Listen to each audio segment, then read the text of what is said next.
జగన్మోహన్ రెడ్డి ఆదేశాలతో గాంధీనగర్ వెంకటేశ్వర స్వామి ఆలయంలో పట్టణ శాఖ అధ్యక్షులు మందపాటి జానకి రామరాజు ఆధ్వర్యంలో వైసీపీ సమన్వయకర్త మలసాల భరత్ కుమార్ వెంకటేశ్వర స్వామికి ప్రత్యేక పూజలు నిర్వహించారు. చంద్రబాబు తిరుపతి లడ్డూను రాజకీయం చేస్తూ సూపర్ 6 పథకాల నుంచి ప్రజల దృష్టి మళ్లిస్తున్నారని ఎద్దేవా చేశారు.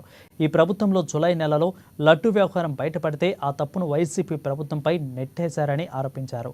ఇక తనను అధికారంలోకి వచ్చిన వెంటనే సూపర్ 6 పథకాలను అన్ని అమలు చేస్తానని చెప్పి అధికారం చేపట్టాక పథకాలు అన్ని స్వాహా చేశారని జానకి రామరాజు అన్నారు.